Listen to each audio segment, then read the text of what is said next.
it's life. Yeah. Right? Yeah. It's the game. You're going to miss shots. Like, think about the kid who's scared to take a shot. Yeah. That been working in the gym all day. All day. Their parents been investing all this money on these trainers. Taking his butt 5-6 times a week to go and train and shoot the basketball. Yeah. And he knocking down shots after shots and shots in the gym. And then he get in the game. And he's so nervous to take the shot because he's scared to miss because what somebody gonna say or what the team gonna feel or what the coach may feel. You know, that's not having good emotional balance. Welcome to Recruited, the podcast that goes behind the scenes with the top high school athletes in the country. Join us as we dive deep into the untold stories, challenges, and triumphs of these exceptional athletes being recruited by the top programs. What's up? Yes, sir. What's good, my man? Let's get it. Let's go. Yeah, good to be back in the studio. Yeah, man. It's been a minute. For sure. You know, this is us Recruited. It's Dee Austin. I'm Greg Thomas. We're here to speak on, the world of recruiting here. So you want to jump into some things? Yeah, let's go. Let's kick it off. Okay. So the recruiting is a ever evolving space. Yep. You know what I mean? So what kind of has changed just even within this last year of the process of recruiting? I think a lot has changed, man. When you think about is money involved in recruiting, legal money now involved in recruiting. I think it has really changed the dynamics of how colleges pursue, evaluate talent. And I think it's not only had an impact to all the colleges across the landscape, and I really think in a positive way, right? When you're watching games right now, you're seeing a lot of even playing fields when we think about the talent distribution across teams. Absolutely. Then from a high school perspective, college are looking for guys that can come in and make an impact. When you're getting paid, just like you go to work, absolutely, they're expecting you to produce. Absolutely. Yeah, people are definitely looking for that instant impact, and I think it's kind of impacting the high school kids on some level because now when we were kind of knee deep in that recruiting process, the offers were coming out a lot more frequent. You know what I mean? They were coming out a lot more easy. For the guys that are making their own contributions to get on campus, meet coaches, build relationships. It kind of came with the process of you've now been to the campus, you've now been to a camp, you've now met with our coaches, so hey, now we're going to offer you. But now what we're seeing is because of the money and because they're bringing in guys who need to make instant impacts, the offers aren't coming out as often as they frequently were, and coaches are pulling those offers more close to the vest. You know what I mean? Yeah. I think even not so much as the offers, I would say committed offers, right? Yeah. Because there's a lot of schools out there that are throwing offers out there just to get the kid on campus so they can see the experience and they can kind of further their evaluation. I think, for any parent and coach and athlete, they need to understand what's an offer to attract and what's an offer that you can actually physically commit to. And to your point, I think those committable offers, coaches are really being very, selective on that for several reasons, right? So if they allow a kid to commit early, that impacts the rest of the guys that they have on their board. Class, yeah. So if you're not the number one guy on their board and you say, hey, I want to commit to this school right now, they have to think about how does that commitment is going to impact my opportunity to get maybe the number 1 or 2 kid on my board if you're not that individual. So I think, that's good information for the athletes as well because it helps you understand where you are and how you are prioritized with that particular So let me ask you a question. Is it okay to ask a coach, is that offer committable? Absolutely. Okay. I think it's 1,000% fair for the athlete to understand what's committable so he can make sure that he's investing his time as well into evaluating what school he feel like is going to be the best fit for him and who really wants him the most. Like, this is what I try to tell a lot of the kids, man, is everyone recruitment process is going to be different and everyone's going to be evaluated different. Every job, when you think about jobs, they're going to want a different skill set for that particular job. It's the same thing when you think about these college universities. Just because they, want this guy doesn't mean they're going to want this guy. So you have to figure out what team actually wants you, and then also figure out what team actually needs you. That, yes. Because absolutely. it's important for you to be a need to that program, especially going back to the point where this is now a financial driven opportunity. So you want to get into a place where you're producing, you're getting on the field early, you're getting opportunities at least to get on the field early, because those years where you're waiting behind someone to be developed for 2 and 3 years, I think that's kind of far and behind. Absolutely. So with that, so this is our chance to kind of educate the masses on that. So when we talk about committable offers, when we say a committable offer, that means a coach believes in you so much that when he offers you, he doesn't want you to go to any other school. He doesn't want you to, be interested in anywhere else. He wants you to be committed to his program, and that's why he's doing that offer. Some offers kids get are not committal. It's just showing interest that they have in you. So it's important for you to ask those questions, like we've said in the past. When you get on campus, ask these important questions. Is this a committable offer, or are you just interested in me? Right. Because I want to see how much I need to pour into this opportunity. Yeah, absolutely. You know what I mean? Parents are spending their money, man, to go to these camps, to go to these, spring visits, to go to this game day visit. Those things are not free. No. So you want to make sure that you're not in love with a place that may not be in love with you. Yeah. Also, to the coaches, point is that, when you say you committing to somewhere, you are filling up a roster spot. Yep. That's going to impact how they recruit the next kid, right? So when you go and post on social media, hey, I just committed to X university, right? Those recruits that they are actively recruiting, they may be recruiting at your same positions. They're gonna feel some type of way about that, positively or negatively. Absolutely. It just depends. So that process in itself means a lot more. And now when finance is involved, I think you have to be a little bit more granular about those decisions and really evaluate it wisely. And I could kind of speak on that a little bit. Having a son who's committed to a university, the importance of taking that commitment, serious. Right. So our coaches at Illinois always reach out. They always make sure we're okay. But they always tell us, we are using your name, image, and likeness basically to sell this recruiting class to the next kid that we're trying to recruit. Like, hey, we have players A, B, and C committed to us. Like, look at what we're building here. Look at what we're trying to do. So when you say you're committed, but then you're still entertaining other offers, it makes your commitment to the school not look as strong as what it really is. Yeah, no, I 1,000% agree. I think a part of that commitment responsibility is that, especially if you're a top recruit, they expect for you to be an attraction to the program. They expect you to add value to the class, not just in the ranking of the recruiting class, but want to help. You want to be someone that's actively helping building a team that's around you, and I think that's now the expectation. Now, does that expectation comes with some other expectation on you guys' end?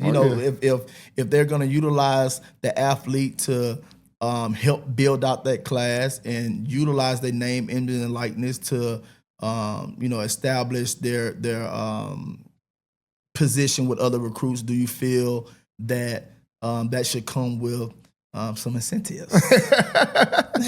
I mean, it definitely comes with some incentives. I will say that. You know what I mean? And I mean more so in the fact that once you're committed to a program, you feel part of that family. You know what I mean? So when things are going on in the program, coaches are updating you on that. When they got big games coming up, they're making sure that your family as a recruit can get to that game. That there's no there's nothing. There's no barriers for you to get to this program that you are committed to. Other programs have different kind of incentives that they throw around, but the ones that I can speak on is that they make you feel like you are already part of that university. Love it. For sure. No, that makes sense. That makes sense. Sure.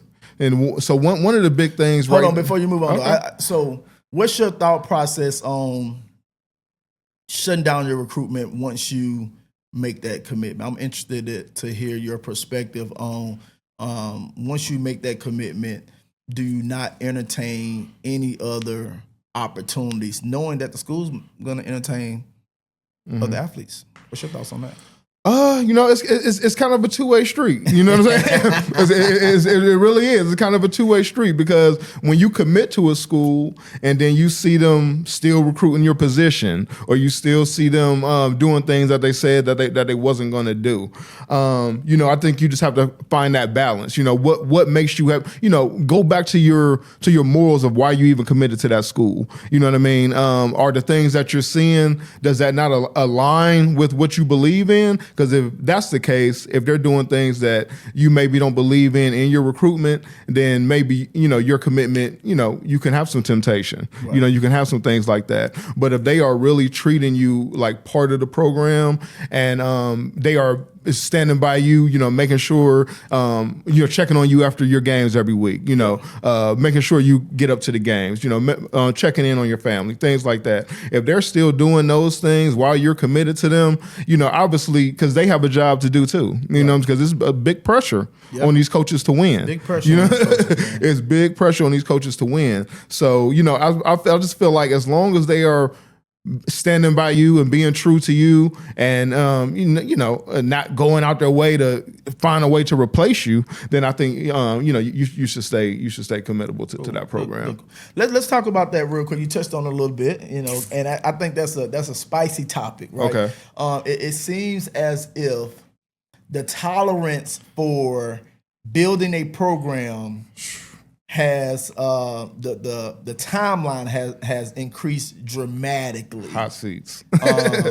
Is what are your thoughts? What's your initial thoughts around how fast programs are now expecting these head coaches to win? And then is there consideration now that with this new landscape of NIL, revenue share, that it may not be the microwave. It may not be the microwave production right now. Well, my stance is on that is I understand where these universities are coming from because the options that these coaches have to fill a roster is endless. You know what I mean? Between the portal, between you using all your scholarships, between you using your NIL money that's distributed equally across teams, they feel like we've given you the tools to go and keep a program afloat. And if you are falling behind in that, then they need to bring somebody in who's going to re-energize that community. Ooh, I don't know if I agree with that. I don't know.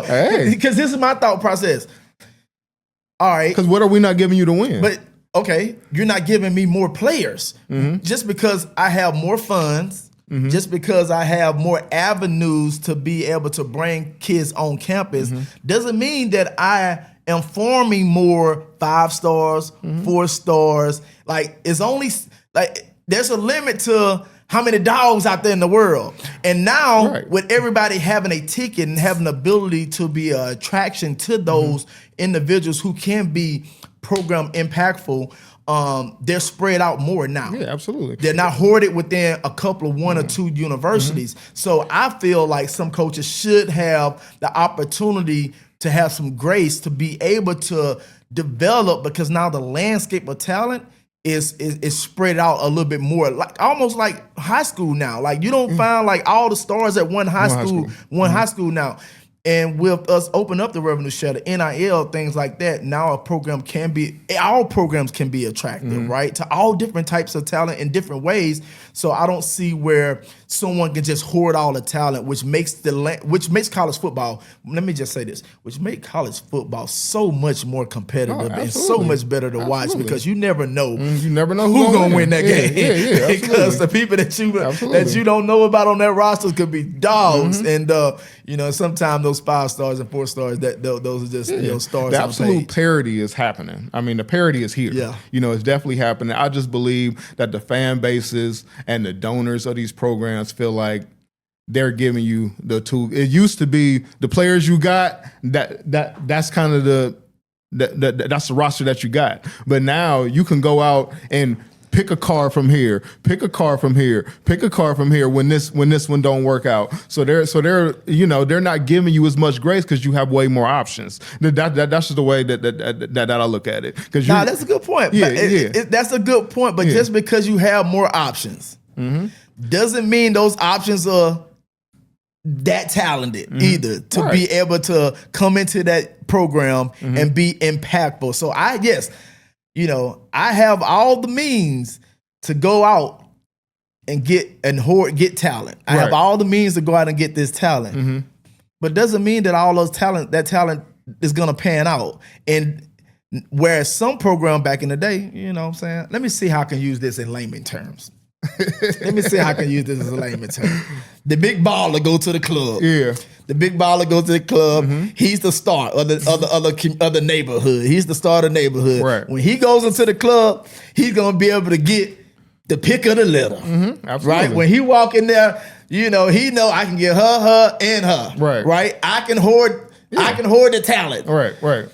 Now everybody walking in the club.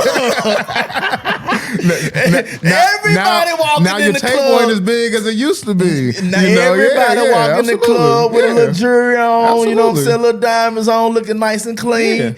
And now, you just can't hoard all the talent. The playing fields are even now. So I feel that the university, the fan base needs to enjoy competitive football, give these coaches grace, because now it's going to truly be down to, can you coach? Yeah, absolutely. Can you develop talent? You cannot get away from developing talent. And I think, people thought that, you can pay for talent. Everybody paying for talent. Now, now, can you develop the talent that you're paying for? Right, exactly. It's the difference. Exactly. Because like you said, people used to be able to hoard that talent so it's easy to win. Yes, you know what I mean? it's easy to win. You know what I mean? You have certain universities that would have, your 50 of the top 75 players. You know what I mean? Easy to win. Yeah. So it's easy to win. Like, so it kind of takes us back to, how are you evaluating the talent? So you have a kid that's knee deep and the recruiting over 40 offers. How are these players being evaluated? What's the criteria? Where's it coming from? Yeah, I think different platforms do it a little bit differently. I trust the opinions of the guys whose jobs depend on this. Yeah. You know what I'm saying? I love the recruiting services. I think they definitely have a huge value in helping the colleges identify, some of the top talent. But I'm always going to trust the opinions of the individuals whose job depends on, this kid being successful. So they say that you can play. Right. If they say you a dog, okay. If they say you someone that can be impactful to the room, I'm gonna lean more towards those individuals. What I will always say is the film don't lie, man. Right. Camps are one thing, and they're good.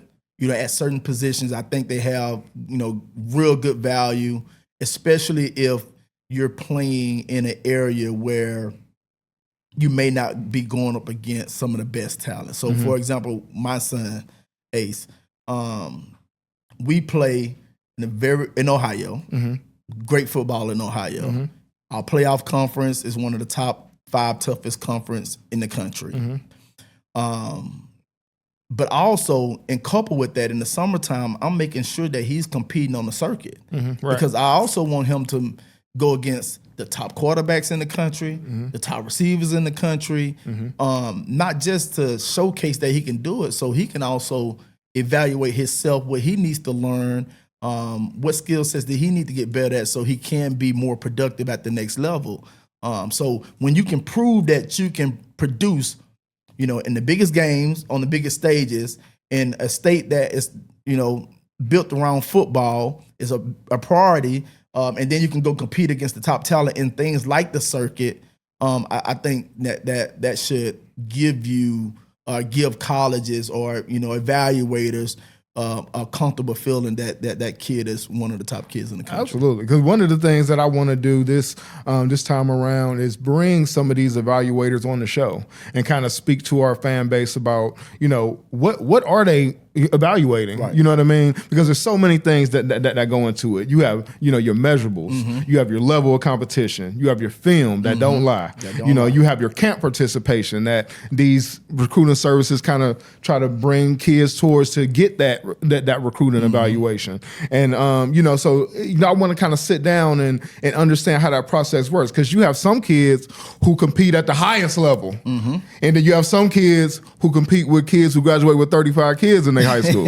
You know what I mean? But then you have that kid ranked higher than a kid. You know what I mean? Right. So it's just all over the place. So I just want to see, like, where is the, what's the true deciding factor? Where should parents and these recruits be putting all their eggs at? Because it's kind of all over the place. No, I agree. I think, there definitely need to be a deeper dive, right? And the criteria of evaluation, if done right, it can be, very beneficial. But you can't, you can't cut the corners. Like you really have to look at someone's film. You got to understand who they are as an athlete, not how they're making these plays, why they're making these plays. It ain't, just because, hey, he jumped high, he's 6'3", and he fast. That doesn't equate to being productive on the field, right? That doesn't mean he's a dog. That doesn't mean that he's going to be able to have the capacity or the IQ to be able to perform at a high level against top talent that you're going to see in college.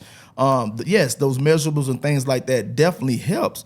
But again, a guy one guy told me this, man. If you got it, you got it. You don't, you don't. Right.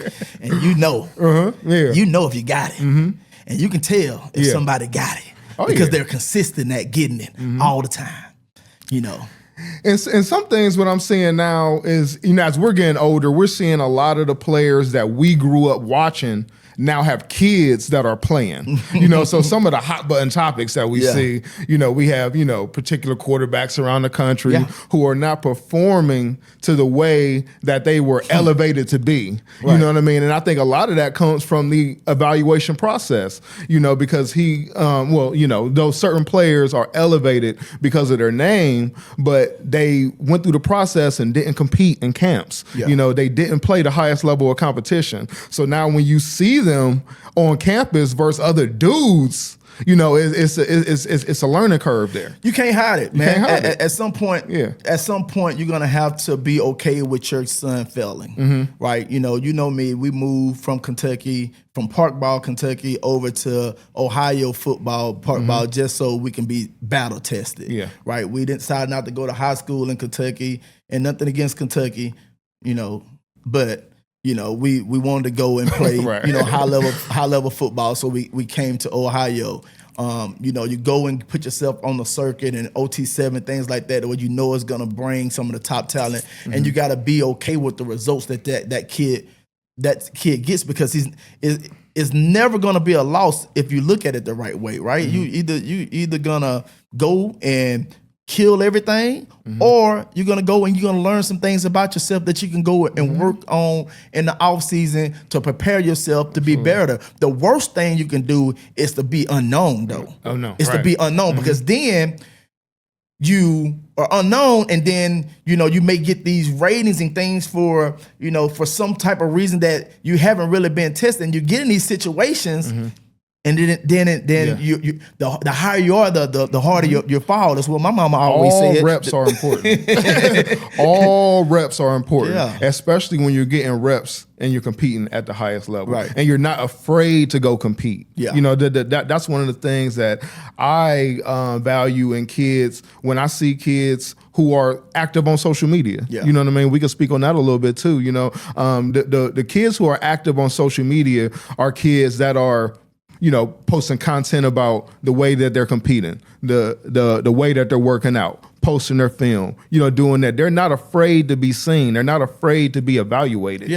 So those are big characteristics that I look for in athletes when they are in this process of taking risks, taking chances. Go out there and compete. All reps matter. You know what I mean? And you don't have to do everything, right? But just for your own self-confidence and knowing where you're at, you have to put yourself in a situation to be tested. Absolutely. You know what I'm saying? So, I'm a big, and people who know me, I know some people say, it's underwear football. I'm a big supporter of things like overtime OT7, because that's the one place where you can't hide because there's cameras everywhere, and you're gonna have some of the that's the one place you got the best talent all in one location that you're gonna be playing game over game. So if you can stand up strong in that population, I think you can get a good evaluation in certain positions of that person's talent. Now, is up for question: is a good OT7 quarterback a good pass quarterback? Because there's a lot of other different dynamics that you don't have in OT7, right, throwing the ball than you will when you're on the Friday Night Lights. I think at the skill set perspective, from a DB receiver perspective, you can tell how someone moves, you can tell their technique, skill set, you can tell their abilities to be able to go in and get the ball, catch the ball, deflect the ball, put themselves in good position. So I think you can get pretty good evaluation. So it also depends on the position. But what I'm saying is, like, you got to find those things that are ways for you to learn about your individual athlete. So then you can take that information back and go and better him from that experience. But if you don't get tested, you don't put them in those type of environments. You don't want to step into a situation where it's unknown, and then he get into a situation where the water a little bit over your head. Absolutely. So speak about that a little bit. How do you get involved with that? How do you is this a selection committee? Do you apply for it? Like, how do you get involved with the circuit? Is there levels to it? Kind of explain that a little bit. There's levels to it. Here's what I would say, man. I'm gonna say this too. A dog gonna be a dog, and a dog gonna always search for, where the other alphas at. Yeah. So I remember when this first came out, Ace came to me and was like, "I want to play for Boom." Like, who is Boom? Yeah. He done found them on the internet, then seen that they wanted one of the nationally top, 7v7 programs, the best of the best talent. Like they got a great history of talent. And so I said, all right, well, cool. Where they at? I think they in Ohio or something. We're new to it. Like, I didn't know nothing about it. I didn't even know Ohio didn't even have 7v7 at the time. But hey, they was in Chicago, so a quick drive down to Chicago and took them out there to try out. And you can definitely tell from the tryouts, the prestigiousness of that program, and the way they went about doing their evaluation from the selection. He made the squad, and with that, they have different levels within that Boom organization on who's going to be the local team, who's going to be a travel team, and then who's going to be the national team, OT7 team. So actually, Ace played. He played on the travel as his first year, he played on the travel team, and later on in the season, he got bumped up to the OT7 team. Like, hey, so he was one of the only freshmen to play for OT7, and got a pick, by the way, as a freshman. But there's levels within the organization on who they're going to put on that platform to go play in OT7. But those OT7 teams, they are also a selection committee with that program. So they're going to only select programs that they feel like has some of the best talent. This year they had like a play-in playoffs. So you were able to, join this play-in. And if you was the top team, I think 24K actually won the play-in. So they got a chance to go and compete and did a very good job. Got a chance to go and compete in OT7 Nationals because they won the play-in tournament. And I think majority of those teams are also kind of Adidas teams too. So. And that's what I was going to ask you about. So I see one of the biggest supporters in the whole 7-on-7 and really the whole national high school circuit really is Adidas. Yeah. They are kind of sneaking in and kind of taking over a little bit. Yeah. I'm a Nike guy. So I'm like, man, what's all this Adidas stuff going on, man? You know what I mean? Three stripes. Yeah. They are taking over. They are signing athletes. They are sponsoring teams. Yeah. They are giving away a lot of gear. Things like that. So how do you feel about the integration of Adidas and where that's taking over? Man, I love it, man. I love competition at all levels because I'm a Nike guy too. Like I love me some Nike. I love me some Nike. I can't lie about it. But man, Adidas has been coming with the heat, man. They have. And I think, whoever, I need to do my research. Whoever's over this, they have a very good strategy on attracting the youth and really kind of starting at that ground level of these kids at high school, these top kids at high school, getting into the right programs, having the right, like, overtime basketball, OT7 football. So they are kind of getting their brand awareness early on and making it prominent in these kids' experience. So now they have that recognition and relationship with Adidas, and then they come and drop. They come and drop some heat. Yeah. People like, hey, I'm finna try these Adidas cleats. And it usually be only, Nike. To be honest, it really used to only be Nike. But I think the way they have integrated themselves in the process has been so strategic, and they're really captivating this new movement in sports, and Absolutely. they're coming out in the forefront, and to see how they're elevating the high school athletes, these top talent, and taking advantage of the NIL opportunities. I think they're making a push for it, man. I really do. Just think about it. Just think of the brand placement that they have in the space. I mean, they're taking over blue blood programs. Yeah. You got teams like Tennessee Volunteers, Penn State Nittany Lions are converting from Nike going over to Adidas. Like these are I gotta do my research. Matter of fact, I gotta do my research. Who's running this strategy? Who's running this for Adidas, because they are a mastermind. Absolutely. Because now, like, okay, what's the attraction? Now it's a win-win situation. Adidas has a negotiation with the school like Tennessee and Penn State. What value do they bring? Now, it's not just about putting the 3 stripes on their jersey. Yeah, that's a benefit to Adidas, but now Adidas can help them from a recruitment standpoint, from an NIL perspective. Yeah. They can add value, money to the plate that allow them to attract more talent. They're being very strategic on their placement and how they can be create a win-win for themselves in those universities. And I think it's just ingenious. I really do think it's ingenious. And, and that's why you're probably seeing some of these kids flip, man, because now these universities who are switching over, they have some financial backing just through what you would normally think just an apparel deal, right? Now they have structured in a way where they have name, image, and likeness. They have additional compensation contributing to their ability to go out and attain and attract talent. And I think that's ingenious. Yeah. So like with the NIL opportunities of that people like Adidas presents, how do you feel? How important is it for these athletes to keep a clean, articulate image? So like players like Chris Henry, who we've had on the show, who's at Modern Day right now, who's going absolutely crazy, going viral. Crazy. He's an Adidas athlete. He has a very clean, articulate image. We have Taylor Kinney, who's been on the show, going crazy. He's going to have a commitment here on the 28th, I believe.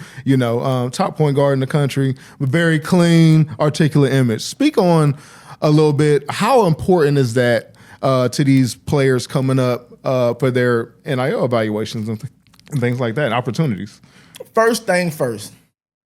You gotta do what you love and love what you do. Okay.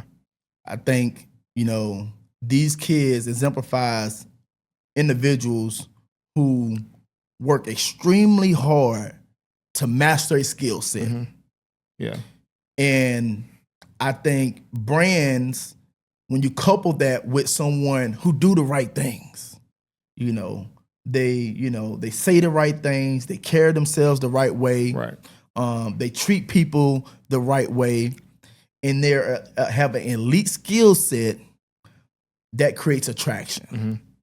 Because, and not just for brands, right? When you're balling, right, you create a following. Yeah. You create, a consumer base that people want to, follow your journey, which then in return can be consumers, indoor clients. And that's what, the big brands look at. Like, hey, is this someone that has an elite talent, someone that I can trust, right? Because, the brand don't want to tie themselves to someone that's a risk, right, that doesn't align to their values of an organization. And then do they have the marketability? And I think like a Chris, I think like a Talon, they exemplify as individuals who have that marketability. So I say what I say to the kids right now is master your skill.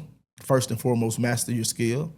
Understand when you become someone that is a top talent in people and you started, catching a lot of eyes of individuals, understand that everything's going to be watched. Your social media page is going to be watched. Yeah. How you act in school is going to be watched. Your behaviors, your body language on and off the field. All these things are going to be watched and evaluated. So you if you want to be able to be successful not only on the field or on the court, but off the field and off the court, you have to embody those other characteristics that a brand like Adidas will be comfortable, letting you be a spokesman or a facial figure for their brand that they've spent a lot of money to build and develop. Right. And it's important more than ever now because, the majority of states have accepted NIL. Ohio is one of the states that are on the books. I think they're on deck. We on deck. Right. Who we need to call. Right.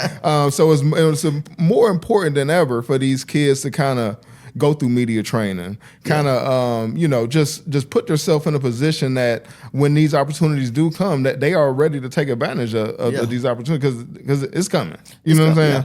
Yeah. And I think, also be unapologetically you as well. You know what I'm saying? Like, first, obviously evaluate yourself and make sure the unapologetically you is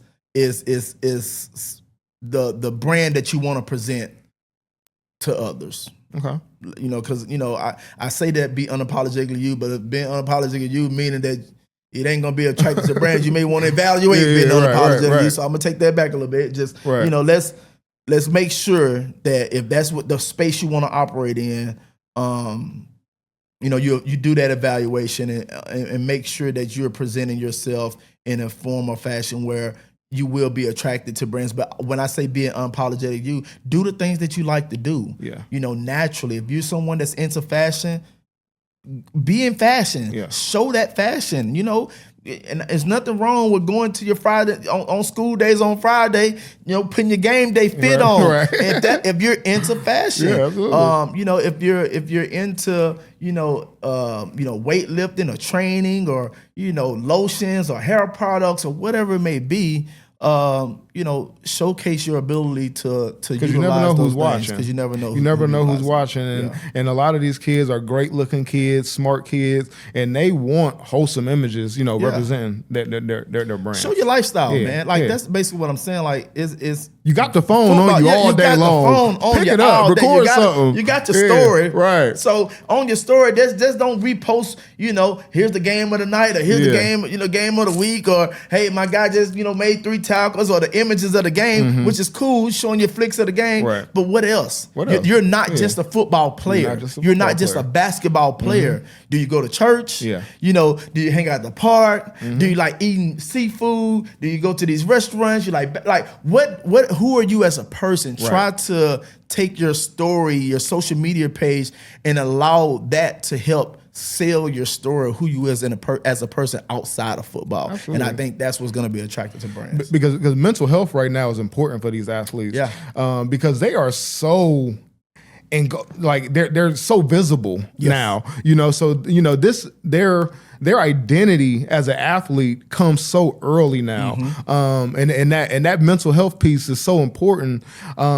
Because they have to live this image at such an early age, and this game don't last forever. Right. Whether it's football, basketball, whatever it may be, these games don't last forever. So the mental health piece of understanding who you are outside of the lines, outside of the court, is very important. So you can move on in life, because with these opportunities now, you can leave school with a good head start in life, and also with that, now you understand who you are as a person. You're setting yourself up for a way better life than than ending the game and then trying to figure out after all the pieces have crumbled, No, Yeah. that's a good point. I think, you have to have emotional balance. And when I say emotional balance, it's like you can't get too high on things, you can't get too low on things. You got to be real confident in who you are as a person, and don't allow anyone else to be able to offset that emotional balance that you feel about yourself. Like, you got to trust that who you are is who you are. Yeah. So no comments, no likes, no dislikes on a post should make you and fluctuate how you feel about who you are as a person. You're going to make mistakes, as we all do. There's no perfect person besides God, right? Who we all strive to be like. But obviously we're not like him. That's why he died for our sins. I have to give y'all a little piece. But you got to be 1,000% confident in who you are as a person. That way you can have emotional balances through the highs and lows that sports is gonna bring and that life is gonna bring, because it's no deterring around that. You're gonna have highs and lows. But when you think about the mental healthness part, is when you invest too much in people opinions. Your comment is a comment. Like this person could be sitting on the toilet with their finger up their nose and comment on another thing, and you worried about what they said or they didn't like your post. They literally mean nothing to you. Or it could be this ultra, billionaire, or whoever it may be, who like your post. Like, you gotta stay balanced and confident with who you are, because one thing for sure, two things for certain, people are always gonna have something to say. Always have something. Good, whether you're doing good or whether you're doing bad, you're gonna have something to say. And if they not saying nothing about you, you ain't doing enough. So it's okay. It's okay for you to have haters. Allow the haters to be great at what they do. They serve a purpose too. So allow them to be great at what they do. You just got to have the right perspective so you can utilize the energy that they give you the right way in a positive manner. So to me, emotional balance. I wish we had opportunities for schools to teach this a little bit more, to have more open conversation and dialogues about this. And maybe we need to dedicate, one of our episodes to talk about it, because I think it's extremely important, because that emotional balance is something that they're gonna need and that we all need, bro. Just imagine, we play sports. Imagine how long did it take you to get back into a normal world? Like visualize yourself as a normal person after you go and play college football. Right. Like, it takes time. It was hard for you to kind of realize that, hey, I am just a normal person, right? I'm normal. No, she ain't finna just do this for me, or he ain't doing it. I got to do that myself. Right. So it takes time for when you go through these experiences. Just understand that they're just experiences, right? They don't define who you are. You are a person. You are, hopefully a good person, good character, God-fearing person. That's who you are as a core. These things that happen within your life, they don't define you, who you are. That's just what happens to you, good or bad. So emotional balance is extremely important, and something that we may need to talk about a little bit more. I don't want to, talk too much about it right now, but I just think it's something that's critical, that if more people have it, we'll see more successful individuals, and also we'll see less people in this depression state when things don't go their way. Life don't go their way. It's life. Right? Yeah. It's the game. You're gonna miss shots. Right? Think about the kid who's scared to take a shot. That been working in the gym all day. Their parents been investing all this money on these trainers. Taking his butt 5-6 times a week to go and train and shoot the basketball. And he knocking down shots after shots and shots in the gym. And then he get in the game. And he's so nervous to take the shot because he's scared to miss, because of what somebody gonna say, or what the team gonna feel, or what the coach may feel. That's not having good emotional balance. That's not having good confidence. You got to live like, trust God, and do what He do what you do, and to know that whatever's playing is gonna be playing, and anybody can't take that from you. Can't nobody take from you what he has for you. So you might as well go ahead and do what you do, and let the cards fall how they fall. It's already written. You know what I mean? I'm stop preaching right now, but you got me in the mood. Let's switch topics a little bit. So, we're in the 25-26 season right now for high school football for these kids. Love it. Yeah, love it. Recruiting is in maximum overdrive right now. They got kids that they're recruiting for 27 heavy, and they're trying to finish up this 26 class. Yes. How important is it for kids during the season to be taking visits to college campuses? Woo. Now, these high school coaches ain't gonna like this because I know y'all be watching film on Saturday. Right. But I think, here's what I would say. For everybody, the process is a little bit different. Now, say the kid who, may not be getting a lot of attention right now, and someone just send them, hey, come to this college visit or come to this game day visit, but they haven't been having conversations with that coach consistently, then my feedback to that player would be, let's work. Let's not lose no Saturday. Yeah. Let's stay in the gym. Let's stay in the weight room. Let's get on that field. Let's continue to work on our craft. Let's not lose a day not working on our craft. So those things when they do come across our page or in our DMs or to the coach, they're a genuine interest and they really want to see me and have a conversation so you can evaluate if it's a place for you, not if you are for them. Now, the kid who is highly recruited, who may have a substantial amount of offers, I would say I think it's important to evaluate everyone. I think it's important as much as you can. For one, I think it's important to show the respect to these coaches who have poured time and invested in you, to give them the opportunity to showcase the value that they can bring to your life as a student athlete. I think you show them the respect by at least, getting on campus or having those phone calls, establishing that relationship. And we can talk about the relationship part a little bit later. I think it's important for someone who's being seriously recruited by this organization, to go and see what does that game day feel like. Does it hype you up a little bit? Does it make you feel a different type of way when you walk down that tunnel, or when you sit in the stands with those fans? Can you see yourself out there with that uniform on there making plays? Like, does it put chills on you? Right. Like you got to figure out what. Can you picture where your parents gonna be at? You know what I mean? You got to figure out what university, what program gives you that feeling, and that may bring you a little bit closer of where you feel like it's the best fit for you. So I think it's it depends on where the players at. So that's why when in my experience, through this, and I know I used to drive my coaches crazy because in the freshman through junior year, we might have been the 5 Saturday. You know what I mean? Because you're out of there. Because I felt the importance of like we said earlier, being unknown is the worst. Yeah. You know what I mean? Getting yourself out there, because I feel like if you're putting in that gym, that work in the gym, you want to let people put their eyes on you. Yes, you know what I mean? So you show up to these campuses and build these relationships.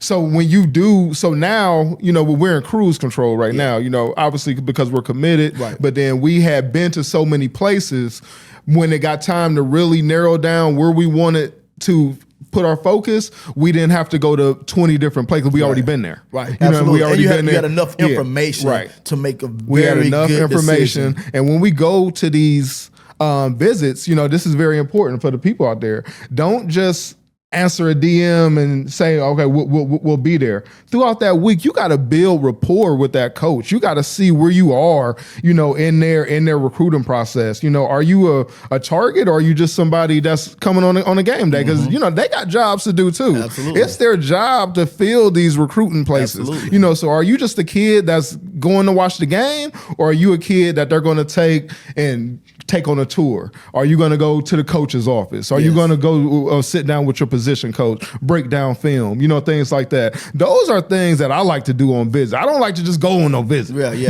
We've only been to certain visits just because we wanted to experience maybe that stadium or something like that. But the majority of it was a educated travel experience. You know what I mean? So I do feel like it's important. And obviously break bread with your coach, have this conversation. But if you are really, truly trying to be evaluated and being recruited, you got to go out there and meet people. You know what I mean? Yeah, you definitely got to put yourself out there. And that's physically and also, in the media as well. Like you talked about earlier, you have to be active on social media. You have to be consistently posting your stuff.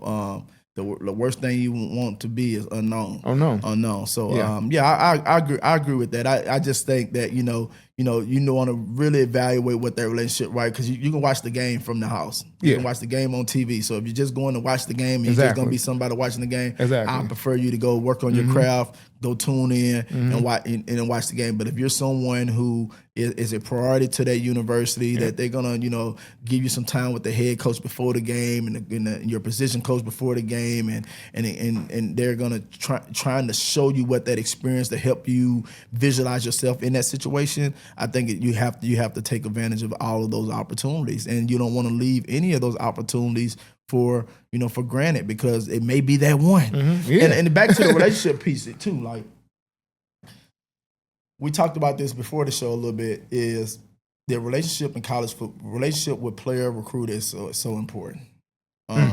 It doesn't matter the level that coach coaches at. It doesn't matter. All relationships are important. This is a long journey. Right? And, I try to tell kids that, it may be a school that you may not be interested in at all today. Yeah. Doesn't mean that coach is going to be at that school always. And it may be like, hey, if you're a junior and you ain't text this guy back because you're getting 20, 30 texts, he going to feel some type of way. He don't know that you're getting 20, 30 texts that you need to reply to, and then you just ignored him on accident. He going to feel a certain type of way that you didn't respond to him. Yeah. And as a human, you're going to remember that. If you go, I just like to refer thing to girls. Hey, you text her, she didn't text you back. Right. You feel some type of way next time you see her, right? So you got to kind of, put things into perspective, because it may not be this year, it may not be next year. It may be when you hit the transfer portal. He may be at the school that you're trying to get to now, because you're in the transfer portal, and he be like, bro, you didn't even. When I was at such and such, you didn't want to give me no play. But now I'm up here. Now you trying to, So you gotta make sure that it's more around relationships over programs. Establish good, strong relationship with these leaders who are willing to, pour and invest in you. I think that's important. Yeah. And whether you go to the school or not, hopefully that it's someone that you establish a good relationship. And this is what I tell my son is, man, all these college coaches, these head coaches, these position coaches that got all these experiences, you only can pick one. But hopefully you can have a circle of men and mentorship and leadership that you can have for a lifetime. Absolutely. If you handle the process the right way. Right. Yeah, absolutely. These relationships and this process is so important, especially if you get offers early on in the process. Right. There's a highly likely chance that the coach that offered you is not going to be at the school that he offered you at when you're ready to commit. The way they doing it, you know what I mean? Boy. Like, I hate to really, I hate when I have to put like university, but there was one of our smaller offers we had, like UMass. Right. UMass offered us early. This coach ended up being at Penn State. Boom. You know what I'm saying? And the relationship that we had built throughout that process, because we always answered the phone. Yep. We always took that call. Absolutely. We always gave referrals about players that they were also trying to evaluate. So when he got to Penn State, it was all love. What I mean? And it becomes that I scratch your back, if you scratch mine type thing. The world is based on relationships, absolutely. Man. So like, when we was talking about earlier, what level of commitment do you want to give once you're committed? So like one of the conversations that I had, with our coaches was, because calling. Whether you committed or not, they gonna call. They gonna call. And what I was trying to explain to the coaching staff is that we're not trying to take extra visits in order to flip or do anything like this. Right. We just like to maintain relationships because you never know where these coaches might be. You never know where the situation for your kid might work out at a particular school, and you may have to reach out to and offer a olive branch to a coach who's you had a relationship in the past at another university. So keep it respectful, keep it mindful of where you are in the process, but keep those relationships. Don't start burning bridges. No, I agree. 1,000%. Absolutely. Nah, man, this was real good, man. I think let's end on. Let's talk about a couple of big games. Okay. Let's talk about what's a national big game that you want to see or that you're interested in, and what's a local big game that you're interested in coming up. Okay, so I have two games that I have in mind that I plan on watching, recording, evaluating, taking notes, doing everything. So nationally, because we have had Chris Henry on our show. Yes, I do want to see Modern Day versus Bishop Gorman.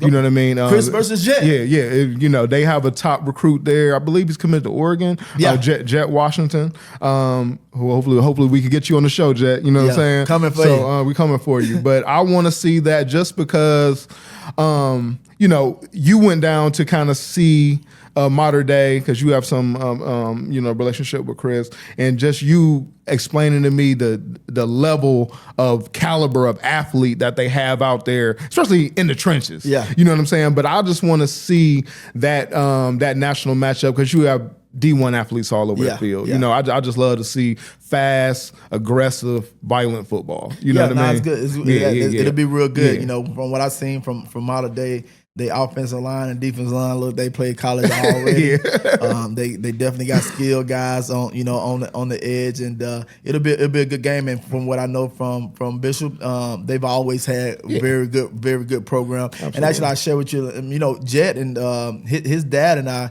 we go way back, man. Okay. So I got a relationship there as well. Okay. So hopefully we will relationships. Relationships. Hopefully we'll get him on the show as well. Let's talk about local. Okay, local. Okay, but first I want to give him. I do want to say I am picking Modern Day in that game. I'm picking Modern Day in that game. I like Modern Day too. I'm picking Modern Day to I like Modern Day go too. Crazy because I love the combination of Ohio State receivers. Yeah, they got a couple of them. Yeah, they got a couple of them. Yeah. So that's my prediction. And then locally, what I want to see, I want to see that St. X versus Moeller game. Ooh. Another one of our guys, Matt Ponatoski. What up, Matt? Man, and I'll tell you what, man. I went to see him earlier this season. And I ain't never seen an arm that live. Really? My God. Yeah, man. He, in the pocket, he throwing that thing on the rope. But when he gets outside that pocket, for one, he's crafty. Yeah. Matt is crafty in that pocket. It's hard to get him down. You would think so, baseball player. It's hard to get him. They crafty, man. He making guys miss. He know how to step up in the pocket. He know how to get outside the pocket. He know how to do all that. But when he's throwing that ball and he's able to throw his receivers open, you know what I mean?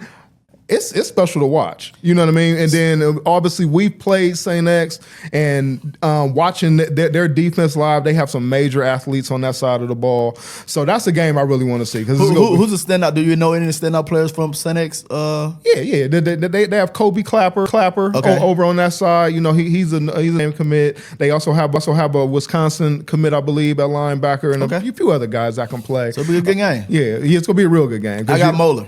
I do too. The only thing scared me about Moeller, they secondary. The Chicago team came down and they kind of had their way. Yeah. I've seen them in person. They don't look the best on defense, but that offense, because what I call them is a 4-quarter team. Okay. You could keep it close with them for about 2 quarters, and then that third quarter come around, fourth quarter, they gonna wear you down. They got the it factor. They just got that line. You know what I mean? They got that line. You know what I mean? That they've gotten some guys, from some teams in the city to help replenish that offensive line, and they just look like a complete team right now. So right now, I would take them in a matchup with St. X, but it's gonna be great to watch because you heard it here from Recruiter. You got Modern Day and Moeller winning the big matchups of the week for sure. So thank you guys for coming out, my guy. For sure, you've been recruited. You've been recruited, y'all.